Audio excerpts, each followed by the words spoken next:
إن الحمد لله نحمده ونستعينه ونستغفره ونعوذ بالله من شرور أنفسنا وسيئات أعمالنا من يهده الله فلا مضل له ومن يضلل فلا هادي له أشهد أن لا إله إلا الله وحده لا شريك له وأشهد أن محمدا عبده ورسوله أما بعد فإن خير الحديث كتاب الله وخير الهدي هدي محمد صلى الله عليه وسلم وشر الأمور محدثاتها وكل محدثة بدعة وكل بدعة ضلالة وكل ضلالة في النار. اللهم صل على محمد وعلى آل محمد كما صليت على إبراهيم وعلى آل إبراهيم إنك حميد مجيد. اللهم بارك على محمد وعلى آل محمد كما باركت على إبراهيم وعلى آل إبراهيم إنك حميد مجيد. قال الله تبارك وتعالى في القرآن المجيد والفرقان الحميد: أعوذ بالله من الشيطان الرجيم بسم الله الرحمن الرحيم.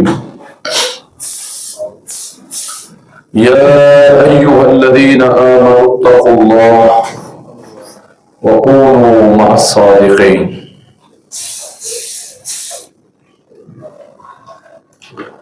ہر قسم کی حمد و ثنا، تعریف و ستائش، بڑائی، بزرگی، کبریائی اللہ تبارک و تعالی کی ذات کے لیے خاص ہے، جس مالک الملک نے اس کائنات کو پیدا فرمایا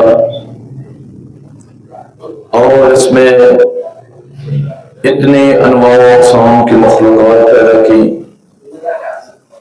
کہ جنہیں ہم شمار کرنا چاہیں تو نہیں کر سکتے. بے شمار بے حد و حساب درود و سلام ہوں سید الکونین، رحمت العالم، امام الانبیاء، سید الانبیاء، امام الاولین والآخرین، رحمت للعالمین، پیارے پیغمبر جناب محمد رسول اللہ صلی اللہ علیہ وآلہ وسلم کی ذات اقدس پر رب العالمین کی بے شمار رحمت نازل ہوں آپ کے جسد اطہر پر اور آپ کے روضہ انور پر، رحمت نازل ہوں اہل بیت پر، صحابہ کرام پر، تابعین، تبع تابعین، ائمہ کرام، محدثین اعظام اور علماء اسلام پر کہ جن لوگوں کی محنت اور کاوشوں سے یہ خالص دین ہم تک پہنچا.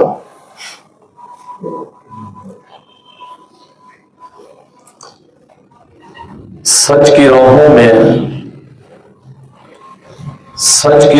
میں اگر کانٹے مل بھی جائیں تو کیا، جھوٹ کے پھول آخر کار دامن چیر دیتے ہیں. سامعین گرامی قدر، عزیز دوستوں اور بزرگوں، جھوٹ ایک معاشرتی ناسور ہے.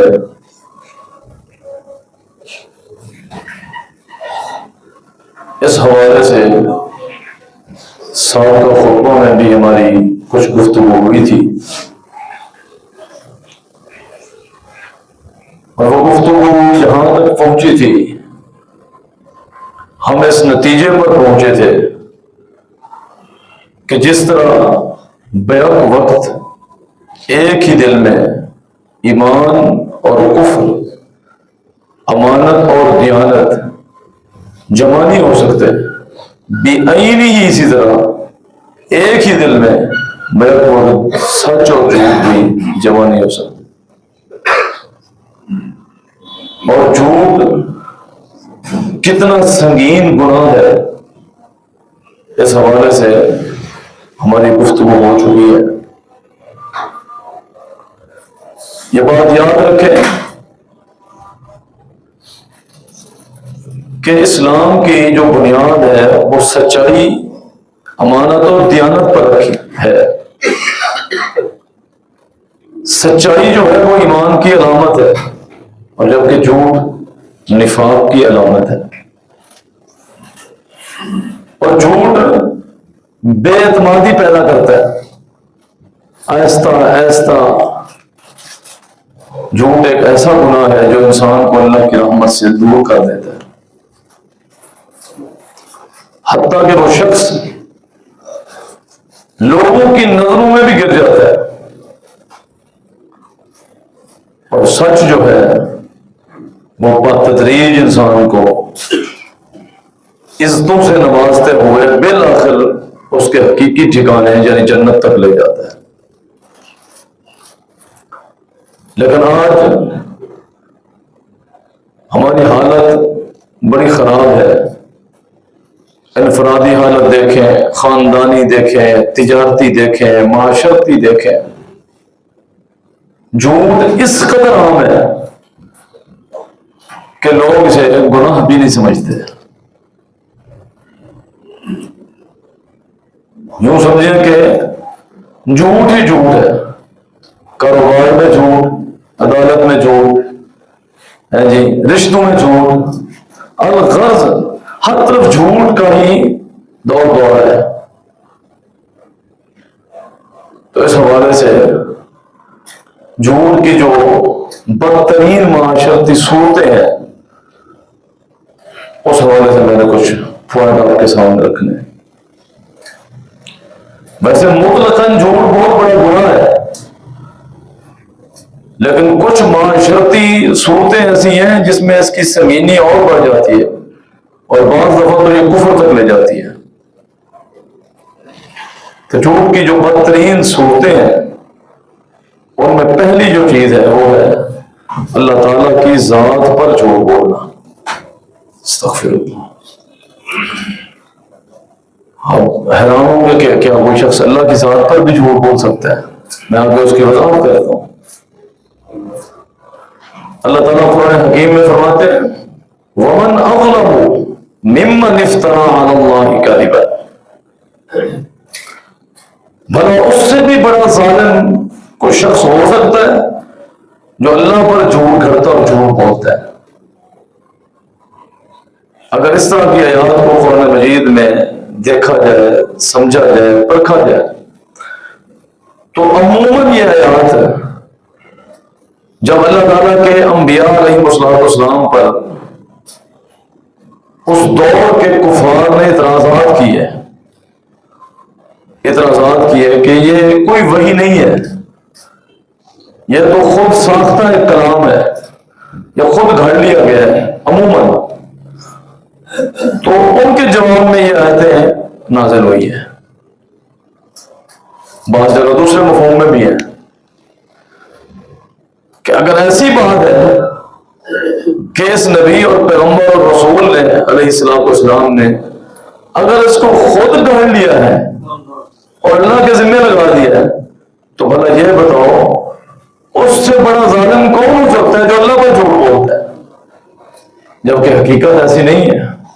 اللہ کے سارے نبی اور پیغمبر سچے تھے، صدیق تھے، انہوں نے صرف وہی بات آ کر بتائی ہے جو آسمان سے ان پر اتری ہے،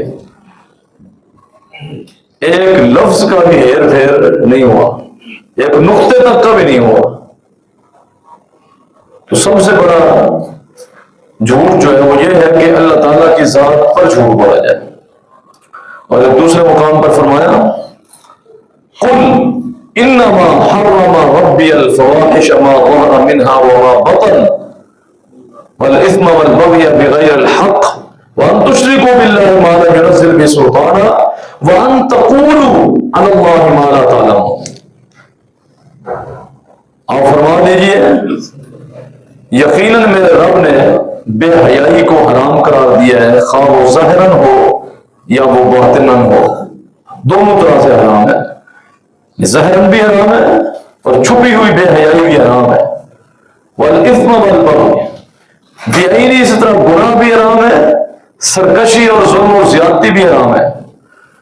اور یہ بھی حرام ہے کہ اس کے ساتھ شرک کیا جائے جس کی اس نے کوئی برہان اور دلیل نہیں اتاری. اور بے عینی ہی جس طرح یہ چیزیں حرام ہیں وَأَن تَقُولُوا عَلَى اللَّهِ مَا لَا تَعْلَمُونَ، اور یہ کہ تم اللہ کے ذمہ وہ بات لگاؤ جس کا تمہیں علم نہیں ہے اور تم کہو یہ اللہ نے کہی ہے، یہ بھی بہت بڑا جھوٹ ہے اور یہ بھی حرام ہے. جھوٹ کی جو بدترین صورت ہے وہ اللہ تعالیٰ کی ذات پر جھوٹ بولنا. اور قرآن مجید میں اس طرح کی 20 آیات موجود ہیں جو اس طرف اشارہ کرتی ہیں. اب آگے اس کی کئی ایک صورتیں ہیں. میں کہتا یار آپ تو کوئی مسلمان ایسا تھوڑی ہے جو اللہ پر جھوٹ بولتا. اچھا اس کی کوئی صورتیں ہیں، کچھ میں آپ کے سامنے رکھتا ہوں. ایک صورت یہ ہے کہ قرآن مجید کی تفسیر اپنی رائے، سوچ اور فکر سے کرنا. اپنی رائے، سوچ اور فکر سے قرآن مجید کی تفسیر کرنا جس کی نہ حدیث میں کوئی ثبوت موجود ہو نہ صحابہ سے کوئی ثبوت موجود ہو، خود اپنی رائے سے.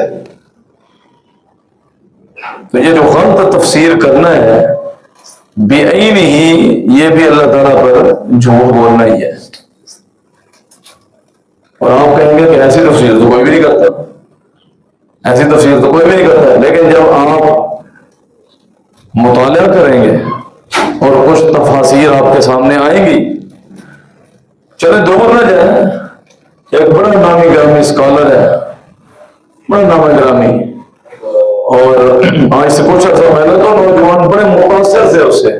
وہ ملک چھوڑ کے چلا گیا ہے، ملک چھوڑ کے چلا گیا. وہ کبھی ملیشیا میں ہوتا ہے، کبھی امریکہ میں ہوتا ہے. آپ اس کا لیکچر سنیں، کوئی بھی جو قرآن کی آیت پڑھے گا اور پھر وہ اس کی ایسی تفسیر آپ کے سامنے بیان کرے گا جیسی تفسیر آپ نے کبھی بھی نہیں سنی ہوگی، کبھی بھی نہیں سنی. جی جی، یعنی ایک ایسا خط و خوان آپ کے سامنے لے آئے گا قرآن پڑھ کر، آپ حیران ہوں گے کہ یار یہ بات تو میں پہلی دفعہ سن رہا ہوں. وہ تفسیر آج سے پہلے کسی مفسر نے نہیں کی ہوگی. تو یہ در حقیقت اللہ تعالیٰ کے ذمہ جھوٹ بولنے والی بات ہے. آپ اس کا لیکچر سنیں سود کے متعلق، سود کے متعلق لیکچر، تو آپ حیران ہوں گے کہ لگتا ہے سود ہے ہی کوئی نہیں دنیا میں، سود نامی چیز ہی کوئی نہیں ہے، سود نامی چیز ہی کوئی نہیں ہے. یعنی وہ ایک ایسا، یعنی کوئی اپنا نقطہ نظر سامنے رکھتا ہے، بندہ حیران ہو جاتا ہے. آپ اس کی معراج کے متعلق، نبی علیہ السلام کو جو معراج اللہ تعالیٰ نے کرایا ہے جو بہت بڑا معجزہ ہے، اس کے اوپر لیکچر سنیں.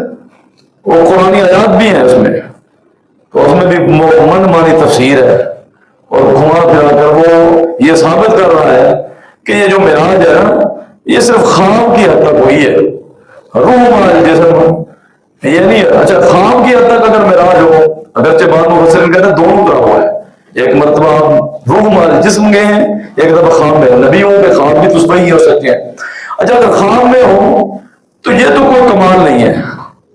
اگر خواب میں معراج کرائی گئی ہے تو یہ کوئی اتنا بڑا کمال تو نہیں ہے. خواب میں انسان بڑا بڑا کچھ دیکھتا ہے. اصل کمال یہ ہے کہ رات کے کچھ حصے میں مسجد حرام سے مسجد اقصی جانا، وہاں پر امامت کا شرف حاصل کرنا، اور اس کے بعد پھر آسمان کی سیر کرنا، جنت کی سیر کرنا، جہنم کے بھیانک خوفناک مناظر دیکھنا، پھر اسی رات کے اسی دورانیے میں واپس آ جانا. اصل کمال تو یہ ہے. اگر خواب کہہ دیا جائے تو پھر بات کروں کہ خواب میں تو بڑا بڑا کچھ دیکھتا ہے انسان. تو لہذا قرآن مجید کی غلط تفسیر کرنا اپنی رائے اور اپنی فکر سے، یہ بھی اللہ تعالیٰ کو جھوٹ بولنے کی ایک شکل ہے. تو ایسے لوگ موجود ہیں، میں نے صرف اشارہ کیا، اور بھی کئی اس طرح کے لوگ ہیں جنہوں نے قرآن مجید کی تفاصیل لکھ دی ہیں اور پھر اپنی سوچ کو اس میں داخل کیا، اپنی سوچ کو اس میں داخل کیا تفسیر میں. یہی وجہ ہے نا، لوگ کہتے ہیں یار قرآن کا ترجمہ تو تقریباً 90% سیم ہے، تھوڑے سے الفاظ ہیں مترادف، کسی نے کچھ ترجمہ کر دیا تو کسی نے اس کے ملتے جلتے الفاظ سے جوڑا، لیکن جب ہم تشریح اور تفسیر میں جاتے ہیں تو پتہ عجیب و غریب تفسیر سامنے آ جاتی ہے. تو یہ ایک بدترین صورت ہے اللہ تعالیٰ پر جھوٹ بولنے کی. اور دوسرا ہے اللہ تعالیٰ کی کسی چیز کو جو حلال ہے اسے حرام کر دینا، اور جو حرام ہے اسے حلال کر دینا، یہ بھی اللہ تعالیٰ پر بہتان اور جھوٹ ہے.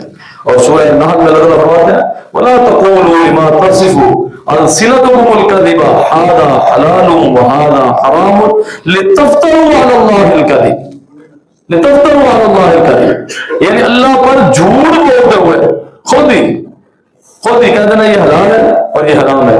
تو آج کا جو موجودہ دور ہے اس میں تو ماشاءاللہ ہر شخص ہی مفتی ہے. نہیں، پرسوں ایک بندے کو میں سن رہا تھا، سیاستدان ہے، میں نام نہیں لیتا، وہ کہتا میں مفتی تو نہیں ہوں لیکن میں فتویٰ دے رہا ہوں.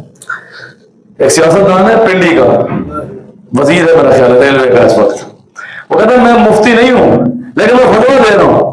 پھر اس نے بات کی آگے ایک، تو یہ حالت خالی اس سیاستدان کی نہیں ہے، سیاستدان کی نہیں ہے، ہر شخص ہی مفتی بنا ہوا ہے. ہاں ایک ریسرچ کرنا بہت اچھی چیز ہے، علم کا حصول تو بڑی اچھی چیز ہے، لیکن فتویٰ دینا نہ تو میرا کام ہے نہ آپ کا کام ہے. یہ صرف وہ شخصیات جنہیں عبور حاصل ہے، علم کے اوپر عبور حاصل ہے، بلکہ علم تو ایک سمندر ہے، عبور تو کر ہی نہیں سکتا، پھر بھی جنہیں یہ ملکہ اللہ تعالیٰ نے دیا ہے کہ وہ تمام دلائل کو پڑھنے کے بعد پھر کوئی فتویٰ لکھتے ہیں. اور فتویٰ دینا کوئی عام سی بات نہیں ہوتی، لیکن چونکہ ایک طبقہ ایسا ہے، اسی معاشرے کا حصہ ہے، اپنے آپ کو بڑے توحید کے اوپر بڑے کہتے جی ہم جیسی، ہمارے پاس جو توحید ہے نا کسی کے پاس ہے ہی نہیں، اور ہمارے پاس اتنی توحید ہے کہ ہمارے سوا کوئی مسلمان ہی نہیں ہے.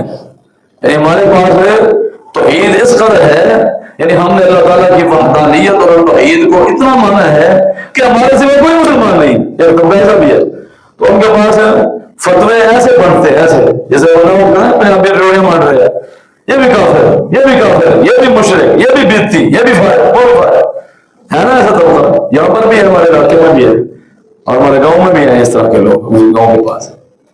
تو یہ یعنی حلال کو حرام، حرام کو حلال، یہ تو اختیار اللہ تعالیٰ نے اپنے نبی علیہ السلام کو بھی نہیں دی. یا ایھا النبی لم تحرم ما احل اللہ لک، جب آپ نے ایک موقع پر شہد نہ کھانے کا عہد کیا تو اللہ نے کس نے آپ کو اختیار دیے؟ نبی علیہ السلام نے جو حلال اور حرام بتائے ہیں وہ بھی اللہ کی مرضی، وہی اور مرضی سے بتائے، خود اپنی ذاتی رائے سے نہیں بتائے. ذاتی رائے سے بتایا تو اللہ نے کہا کہ آپ کو کس نے اختیار دیا کہ آپ اللہ کی حلال میں چیز کو حرام کر دیں؟ جب پیغمبر علیہ السلام کو یہ حق حاصل نہیں ہے تو پھر کس کو حق حاصل ہے؟ تو یہ بدترین ایک صورت یہ بھی ہے، اور ایک صورت اور بھی ہے جو اللہ پر جھوٹ بولنے والی، وہ بھی آپ سنتے ہیں خود ساختہ وظائف اور فضائل. خود ساختہ وظائف، یہ فلاں وظیفہ ہے، اتنی بار پڑھیں تو اللہ تعالیٰ اتنی نیکی دیتے ہیں، یہ وظیفہ کریں، یہ ذکر کریں تو اتنا ثواب ملتا ہے. اور ایک بندہ ہے جس کا نام ہے شیخ الوظائف، شیخ الوظائف نام سنا ہوگا آپ نے، بھائی وظائف بتائیں، اب پھر کے نام سے مشہور ہے، میں چلو اشارہ کر دیتا ہوں. تو یہ کیا ہے مطلب؟ وظیفہ یا فضیلت صرف وہ قابل قبول ہے جو صحیح احادیث سے ثابت ہے، جو اللہ کے قرآن سے ثابت ہے، جو نبی علیہ السلام کے فرمان ہے. اور لوگ خود سب وظائف پر لگے ہوئے، کوئی کہتا ہے اتنا مرتبہ یہ پڑھو، عموماً لکھا نہیں ہوتا، مساجد میں درود لکھا ہوتا ہے، وہ کہتے ہیں جمعے والے دن عصر کے بعد جو شخص یہ درود پڑھتا ہے 100 مرتبہ تو اس کے 80 سال کے گناہ معاف ہو جاتے ہیں. میں اس ممبر سے کھڑے ہو کے یہ بات کرتا ہوں، واللہ میرے علم میں کوئی ایسی حدیث نہیں ہے، اور کوئی ایسا درود میرے علم میں نہیں ہے جس کی فضیلت اس قدر زیادہ ہو کہ 80 سال کا گناہ معاف ہو. ہاں ہو سکتا ہے اللہ تعالیٰ اس سے بھی زیادہ اجر دے دے، لیکن اسپیسیفک اس کو اس طرح بیان کرنا کہ یہ حدیث ہے. دیکھیں درود تبھی پڑھا جائے گا جب وہ حدیث سے ثابت ہوگا. تو وہ جو درود لکھا ہوتا ہے میرے ناقص علم میں وہ ثابت نہیں ہے، لیکن وظیفہ ہے نا یہ بھی لوگ لگے ہوئے نہیں اثر کے بعد بیٹھے ہو اور چلیے نہیں میں درود پڑھ کے جو 100 مرتبہ 80 سال کے گناہ معاف سمجھانے پر کیا کہتے ہیں یار درود ہی پڑھ رہے ہیں نا تجھے درود نہیں پڑھنے دیتے ہم کم منع کرتے ہیں جو درود نہیں پڑھتا وہ بخیل ہے جو درود نہیں پڑھتا وہ بخیل ہے ہمارے نزدیک تو دعائیں قبول نہیں ہوتی جب درود نہ پڑھے ہمارے نزدیک تو نماز ہی نماز نہیں ہے جب تک اس میں درود نہ ہو جب تک اس میں درود نہ ہو لیکن کون سا جو اللہ تعالیٰ اور نبی علیہ السلام نے سکھایا وہ درود پڑھو تو یہ بھی خود ساختہ وظائف گھڑنا اور خود ساختہ فضیلتیں بنانا اور پھر اللہ کے ذمہ وہ لگانا اللہ کے ذمہ وہ لگانا یہ بھی اللہ تعالیٰ پر جھوٹ بولنے کی ایک شکل ہے ایک اور شکل بھی ہے تفسیر سنے ہونا لوگ کی کہتے ہیں اور جیسے حکمران تھے ویسے جیسی عوام تھے ویسے حکمران یہ بات اور کہتے قرآن میں لکھا ہوا ہے ہاں میں نے اپنے کانوں سے کہہ لو قرآن میں لکھا ہے جی جس طرح کی عوام تھے اس طرح کے حکمران گرچہ قرآن میں ایسی بات کوئی نہیں ہے یہ بات اتنی سخت ہے آپ کیسے اللہ لگے میں لگا دیتے ہیں ہاں اگر ہم مفہوماً دیکھی جائے بات یہ ایسے نہ کہا جائے قرآن میں لکھا ہوا ہے ویسے مفہوماً دیکھی جائے تو یہ بات درست ہے کہ جس طرح کے عوام آئے گی حکمران بھی پھر اسی عوام سے ہی نکل کے آنے ہیں نا یہ بات اس مفہوم کے اعتبار سے درست ہے کسی قول کے اعتبار سے یہ میرا تجزیہ ہے میرا مشاہدہ ہے میرا تجربہ ہے لیکن یہ قرآن میں تو نہیں ہے یہ اللہ نے تو نہیں کہی اس طرح کے کئی کلمات آپ نے بھی سنے ہوں گے جو اللہ پر جھوٹ اور جتنی یہ قوانین کا چکر ہے وہ سارے جھوٹ ہے وہ اللہ کے ذمہ اتنے بھیانک اور اتنے بڑے جھوٹ بولتے ہیں قوانین میں کہ انسان کہتا ہے کہ یا میں اس کو کچھ کر دوں یا میں خود جانا چلا جاؤں یعنی ایسے ایسے جملے اور وہ جھوم رہے ہیں یعنی قوانین سن رہے جھوم رہے ہیں اور کیوں وہ اسے عبادت سمجھ کے کر رہے ہیں قوانین کو کیا سمجھتے ہیں اور شیخ توصیف الرحمان صاحب حافظ اللہ کہتے ہیں کہ میں لاہور میں ہے تو میں ایک ٹیوڑا ہائیس میں بیٹھا تو اس نے گانے لگائے ہوئے تھے تو میں نے اس کو سمجھایا کہ کیا کر رہے ہیں گانے لگائے وہ گناہ ہے اتنا تو ہمیں گانے اچھا مولوی صاحب انہیں قوانین لگاتی اس نے قوانین لگا دی اور قوانینوں میں اتنا شرک اتنا کفر یا کلمات وہ کہتے ہیں میں نے اسے بولا کہ تو پہلے جڑا پہلے لائے سے تو وہ بھی لا دے رہے ہو مولوی صاحب کی کر رہے ہو مطلب یہ حالت ہے لوگ قوانین کو بڑے سمجھ گئے اور اس میں اتنے شرکیہ کلمات اور شرکیہ الفاظ ہیں میں باقی چیزوں پر نہیں جاتا اس میں جو باقی کماتے ہیں میں صرف الفاظ کی حد تک آپ کو سامنے رکھتا ہوں تو یہ اللہ تعالیٰ پر جھوٹ بولنے والی بات ہے قوانین نہیں تجھے سنی مطلب وہ کہتے ہیں داتا نے دربار چڑیاں بول دی ہیں چڑیاں تو اللہ کی دربار میں بولتی ہیں اور اللہ کی تسبیح وَإِن مِّن شَيْءٍ إِلَّا يُسَبِّحُ بِحَمْدِهِ وَلَٰكِن لَّا تَفْقَهُونَ تَسْبِيحَهُ فرمایا کوئی بھی چیز ایسی نہیں ہے جسے اللہ نے تخلیق کیا وہ اللہ کی تسبیح بیان نہ کرتی ہے لیکن تم اس کی تسبیح نہیں سمجھ سکتے وہ تو اللہ کی تسبیح کرتی ہے اللہ کی تسبیح کرتی ہے تو یہ ہے جھوٹ کی بدترین صورت ہے جو لوگوں میں غیر محسوس طریقے سے پائی جاتی ہے غیر محسوس طریقے سے اور اس کے بعد جو اس کے بعد سب سے بڑا سنگین صورت ہے جھوٹ بولنے کی وہ ہے رسول اکرم علیہ السلام کی ذات مبارکہ پر جھوٹ بولنا اور یہ اتنا بڑا گناہ ہے صحیح بخاری میں حدیث ہے من کذب علی متعمدا فلیتبوأ مقعدہ من النار وہ شخص جس نے جان بوجھ کر میرے ذمہ جھوٹ لگایا اور مجھ پر جھوٹ بولا وہ جان بوجھ کر اپنا ٹھکانہ جہنم میں بنا چکا ہے وہ شخص لہذا حدیث کو بیان کرتے ہوئے انتہائی احتیاط کی ضرورت ہے انتہائی احتیاط کی اب میں آگے اس کی تشریح آپ کو بتاتا ہوں اور اس میں بھی اس کی مختلف صورتیں ایک صورت یہ ہے من گھڑت روایتیں اور حدیث گھڑنا یعنی اب تو وہ سلسلہ نہیں ہے یہ پہلے یہ تھا ایسا سلسلہ لوگ فضائل بیان کرنے کے لیے من گھڑت حدیث ہے اپنی طرف سے میں نے فلاں کو سنا میں نے فلاں سے سنا اس نے فلاں سنا بلا کر اس کی جھوٹی سند نبی علیہ السلام تک پہنچائی گئی ہیں اور جب انہیں منع کیا گیا سلاف نے اور محدثین نے وہ کیا کہتے ہیں ہم لوگوں کو دین کے قریب کرنا چاہ رہے ہیں ہم لوگوں کو دین کی طرف لانا چاہ رہے ہیں جھوٹی حدیثیں کہتے دین کی طرف لانا صحیح حدیثیں ختم ہو گئی ہیں جو مرفوع اور صحیح متصل حدیث ہے کیا وہ موجود نہیں ہے وہ وعید کے لیے یا فضائل کے لیے کافی نہیں ہے کہ تم نے جھوٹی حدیثیں گھڑ کر کے لوگوں کو دین کے قریب کرنا ہے مطلب جو کہتے ہیں جنہیں ایک نماز پڑھی تھے 49 کروڑ کے کتنے صحابہ کو جہنم میں اس کو جلایا جائے گا یہ سنی ہوئی ہے نا بات آپ نے یہ کہاں پہ لکھی ہوئی ہے نماز چھوڑنے کا بہت بڑا گناہ ہے بہت بڑا گناہ ہے حتیٰ کہ بعض روایات میں کے مطابق یہ کفر تک لے جانے والی بات ہے کفر یا فعل ہے یہ جو بندہ بے نماز ہے نماز چھوڑ ہے لیکن یہ کہاں لکھا ہوا ہے کہ 49 کروڑ سال اتنے سال ایسے جہنم میں جانا ہے نا یار اسی اس طرح بیان کرنا تاکہ لوگ جو ہے وہ ڈر کے نا نماز کے قریب آ جائے. اور ڈرنے کے لیے قرآن کی آیات کافی نہیں ہے. ما سالککم فی سقر, تم جہنم میں کیوں آئے ہو؟ تو کیا کہہ رہے ہیں؟ قالوا لم نک من المصلین, ہم تو نماز نہیں پڑھتے, ہمارا پہلا جرم یہی ہے کہ ہم نماز نہیں پڑھتے. تو قرآن آیات سنو جس پر قرآن کا اثر نہیں نہ ہونا, جس پر نبی علیہ السلام کی سچی حدیث کا اثر نہیں نہ ہونا, تمہارے قصے کہانی اور وعدے وعیدوں سے کسی پر کوئی اثر نہیں ہونا. انہیں نہیں پڑھنی, انہیں کہنا 50 کروڑ سے نہ ہوتا. تو لہذا یہ نہیں, یہ ہے کہ نبی علیہ السلام کے ذمہ من گھڑت اور جھوٹی روایتیں گھڑنا. اور یہ بڑے لوگ تھے, بڑے ایسے راوی تھے, جب آپ ان کی حالات زندگی پڑھے ہیں جنہوں نے حدیثیں گھڑی ہیں, اور مقصد صرف یہی تھا. کسی نے فضائل میں بھی گھڑی ہیں, مطلب کسی کا تعلق خاندان بنو امیہ کے ساتھ تھا تو اس نے ان کے فضائل میں حدیثیں گھڑی. جس کا کسی کا خاندان بنو عباس کے ساتھ تھا تو اس نے ان کے فضائل میں جھوٹی, جبکہ ان کی فضائل میں سچی صحیح حدیث موجود ہے. وہ چاہے خاندان بنو امیہ کے صحابہ ہوں یا اہل بیت کے گھرانے کے اصحاب اور اہل بیت کے لوگ ہوں, ان کی شان میں بڑی بڑی احادیث جو ان کے فضائل اور عظمت بیان کرتے ہیں وہ کافی ہے ہمارے لیے. تو ایک بات یہ ہے, ایک صورت یہ ہے. اور دوسری یہ ہے کہ جان بوجھ کر ایک حدیث گھڑنا, پھر ایک پتہ بھی ہو, پتہ ہو ایک شخص کو یہ حدیث صحیح نہیں ہے, یعنی مرفوع نہیں ہے, نبی علیہ السلام سے ثابت نہیں ہے, یہ پھر لوگوں کے سامنے اس کو بیان کرنا اور صحیح حدیث کہہ کر بیان کرنا, یہ بھی بہتان ہے, یہ بھی جھوٹ بولنا ہے.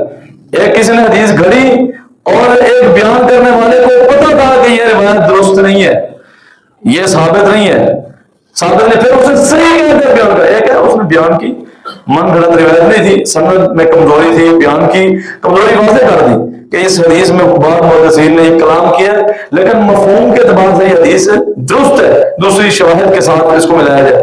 لیکن ایک پتہ ہے کہ یہ من گھڑت ہے, موضوع روایت ہے, کسی نے گھڑی ہے, پھر بھی اسے بیان کرنا اور صحیح کہہ کر بیان کرنا, یہ بھی نبی علیہ السلام پر وہی بات ہے, من کذب علی متعمدا فلیتبوأ مقعدہ من النار. اور ایک صورت اور بھی ہے, اور وہ کیا ہے, وہ یہ ہے کہ سوشل میڈیا پر یہ بڑا ٹرینڈ نہیں ہے, لوگ بھیجتے ہیں پوسٹ بھیجی اور مجھے کیا لکھا ہو, یہ آپ بھیجیں گے تو آپ کو اتنی نیکی ملیں گی, اتنا ثواب ملے گا, اور جو نہیں بھیجے گا اس کا نقصان ہو جائے گا, اس کو یہ ہو جائے گا. سوشل میڈیا پر کوئی بھی بات پوسٹ کرنے سے پہلے میں آپ کو یہ سمجھیں کہ ایک خیر خواہ ہونے کے ناطے سے سمجھا رہا ہوں, کوئی بھی پوسٹ کرنے سے پہلے خصوصاً جو جس کا تعلق حدیث کے ساتھ ہو یا قرآنی آیات ہو, پہلے اس کی تحقیق لازمی کریں, تصدیق کریں, کیونکہ آج کل تو ایک پرفتن دور ہے, عجیب و غریب پوسٹیں حدیث کے نام پر جھوٹ.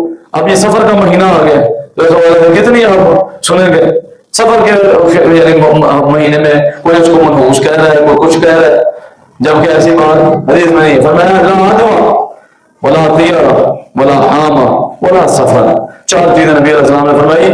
یہ سفر کا جو مہینہ ہے اس میں پہلے آپ نے پھر بیان فرمایا کہ کوئی بیماری متعدی نہیں ہے, ایک سے دوسرے میں ٹرانسفر ہو جائے, بیماری کے اندر خود یہ صلاحیت نہیں ہے جب تک اللہ کا اذن شامل نہ ہو, جب تک اللہ کا بات سمجھ رہے ہیں آپ. وہ کہتے ہیں کہ یار بیماری ٹرانسفر ہو گئی ہے, میں یہ کہہ رہا ہوں کسی بیماری میں خود یہ اتنی طاقت نہیں ہے کہ وہ خود سے ایک دوسرے کو لگ جائے جب تک اللہ کا اذن اس میں شامل نہ ہو. جب شامل ہو لگ جائے گی. اچھا, ایک بندے نے انتہائی بچاؤ اختیار کیا, اسے لگ گئی ہے, اور ایک اسی بندے کے ساتھ جس کو بتایا گیا اس کے ساتھ نہ بیٹھنا ہے نہ بیٹھ کے کھانا کھانا ہے, اس کے برتن لینا, اسے نہیں لگی, تو بتایا کیسے لگی ہے اس دوسرے کو, ٹھیک ہے. اور اس طرح آپ نے فرمایا بناتی ہے, بدشگونی کوئی چیز نہیں ہے, بدشگونی اس کی کئی ایک مثالیں ہیں نا, صبح صبح بندہ مل جائے وہ شخص جس سے انسان کا کوئی جھگڑا اختلاف لڑائی ہے تو کیا کہتے ہیں, اچھا اسی دن ویسے کوئی نقصان ہو جائے, ویسے مومن کا نقصان ہو اس میں بھی اللہ کا اذن شامل ہے, کوئی فائدہ ہو اس میں, اس کا یہ عقیدہ ہے تو کی کہنا بنا صبح صبح اس میں لیا سی تو نقصان تو ہونا ہی سی کر. یہ ہے بدشگونی, یہ بدشگونی ہے, یہ عقیدے کا مسئلہ, یہ بات یاد رکھیں, یہ کبھی ایسی بات نہیں, کوئی بدشگونی اسلام میں. جو نقصان اللہ نے لکھا ہے ساری کائنات مل کر اس نقصان کو ٹالنا چاہے وہ ٹال نہیں سکتی. جو نفع میرے اور آپ کے مقدر میں اللہ نے لکھا ہے ساری کائنات مل کر اس کو روک نہیں سکتی. اور یہ بات نبی علیہ السلام کو اللہ نے کئی مرتبہ قرآن حکیم میں سورہ یونس میں بیان کی, سورہ الانعام میں بیان کی, کہ یہ ایک اور جگہ پر اس طرف اشارہ کیا. تو پھر فرمایا لا عدوى ولا طیرہ, اور تیسرے نمبر پر فرمایا بلا حامہ, حامہ کہتے ہیں الو کو, کسی گھر میں کوئی الو کا پرندہ، الو جو پرندہ ہے وہاں پہ بیٹھ جائے وہ اس کو منحوس سمجھتے ہیں. آج الو بول رہا ہے، آج کوئی نہ کوئی نقصان ہونا ہے، اس کو بیچارہ اپنی مرضی سے بولتا ہے، ہو سکتا ہے اللہ کی تسبیح کرتا ہو، تو ایسے کام اس کو منحوس سمجھتے ہیں، کوئی چیز منحوس نہیں. اور چوتھے نمبر پہ آپ نے بنایا بلا سفر، سفر کا مہینہ بھی کوئی منحوس نہیں ہے. اچھا لوگ دیکھو شادی والوں نے پوچھا جا کے فنکشن ہی بند ہو گئے، پہلے محرم سے ہی تو سفر ہے، 2 مہینے سے بالکل کام ٹھپ ہو گیا. کیوں؟ لوگ کہتے ہیں محرم میں بھی شادی نہیں کرنی اور سفر میں بھی نہیں کرنی، محرم میں بھی نہیں کرنی اور سفر میں بھی نہیں کرنی. اچھا حقیقت یہ ہے شادی جو ہے نکاح، شادی بیسک نکاح کو کہتے ہیں، نکاح جو ہے وہ تکمیل ایمان کا مسئلہ ہے. جس دو بندہ نکاح کرتا ہے اس کا ایمان مکمل ہو جاتا ہے.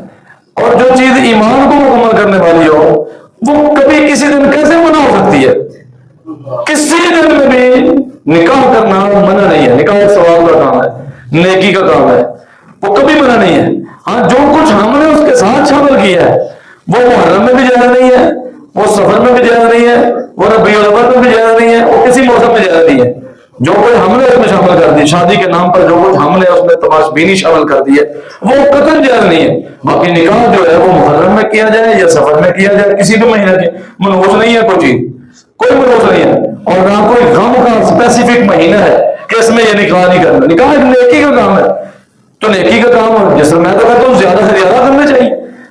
اور اللہ نہ کرے، اللہ نہ کرے کسی کا نکاح ہوا سفر میں اور پھر وہ نکاح ٹوٹ گیا بالفرض، ٹوٹ جائے گا نکاح، ہو طلاق نہیں ہوئی. نبی علیہ السلام کے زمانے آپ کے گھر میں طلاق ہوئی ہے، حضرت زید بن حارثہ نے طلاق دی سید زینب رضی اللہ آپ کی پپی کی بیٹی کو، بعد میں اللہ نے آپ کا نکاح کر دی، تو ٹوٹ جاتا ہے. تو اگر سفر میں ہو تو لوگوں نے کی کہنا ہے؟